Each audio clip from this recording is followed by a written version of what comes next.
গতকালকের যে বিষয়টা আপনারা মনোযোগ আকর্ষণ করছেন, আমরা জানতে পেরেছি একটি সন্ত্রাসী গ্রুপ ইতিপূর্বে 2 মাস আগেও একজন বড় ব্যবসায়ীর কাছে চাঁদা চেয়েছে এবং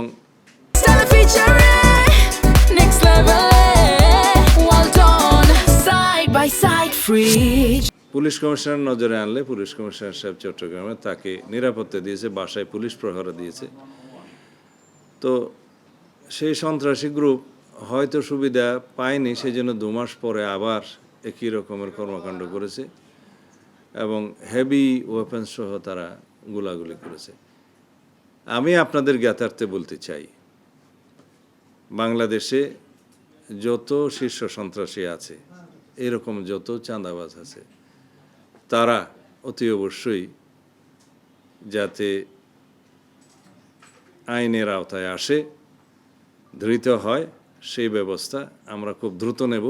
আমি আমাদের পরিকল্পনাটা এখানে এখনই ফাঁস করতে চাই না, এ বিষয়ে আমরা অত্যন্ত কঠোর। আমি পরিকল্পনা এখনই ফাঁস করতে পারবো না, কিন্তু আমরা কোনো কিছুই বাদ রাখবো না এদেরকে আইনের আওতায় আনতে। চিহ্নিত করা গেছে, ওদেরকে চিহ্নিত করা গেছে। আমাদের বিভিন্ন গোয়েন্দা সংস্থা কাজ করছে এবং আমরা প্রয়োজনীয় ব্যবস্থা নেব। তাদেরকে চিহ্নিত করে আইনের আওতায় নিয়ে আসেন, আইন শৃঙ্খলা বাহিনীর হাতে তাদেরকে সুপর্দ করেন, কিন্তু কোনো অভিযোগ ঢালাওভাবে করলে তো তার জবাব দেওয়া যায় না।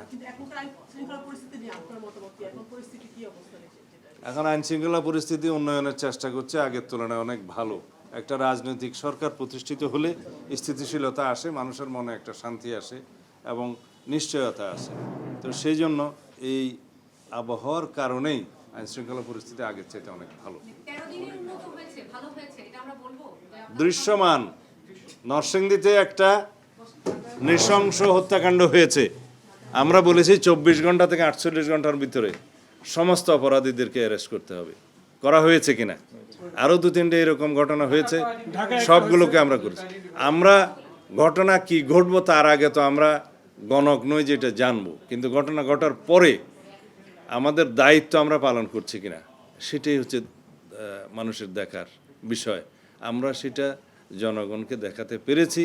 আইনশৃঙ্খলা বাহিনী কতটা আন্তরিক, কতটা কঠোর, এই সমস্ত বিষয়ে সেটা আশা করি জনগণ ইতিমধ্যে বুঝতে পেরেছে।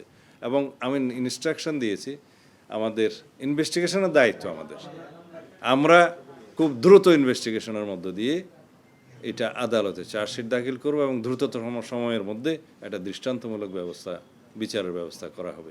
বিচারকগণ বিচার করবেন স্বাধীনভাবে। আমরা আমাদের তদন্ত কার্যক্রমটা আমরা সমাপ্ত করব নির্ধারিত সময়ের মধ্যে খুব দ্রুততার সাথে। এমন কোনো অপরাধী বাংলাদেশে আশা করি আর উৎসাহিত হবে না এরকম কর্মকাণ্ড করতে, যদি আমরা এই ব্যবস্থাগুলো নিতে পারি এবং দৃষ্টান্ত আমরা দেখাতে পারি, সেই ব্যবস্থাটা আমরা করতে পারি। তা আশা করি আমরা এখনো পর্যন্ত আমাদের আন্তরিকতার সাথে আমরা সমস্ত বিষয়গুলোকে অ্যাড্রেস করতে পারছি।